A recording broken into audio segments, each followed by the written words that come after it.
You ask Tiger to solve.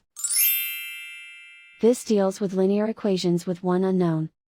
The final result is b equals negative 297 over 2. Let's solve it step by step. Simplify the expression. Expand the parentheses. Simplify the arithmetic.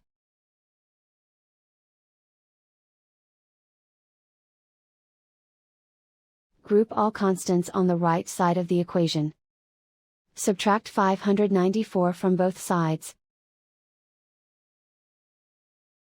Simplify the arithmetic.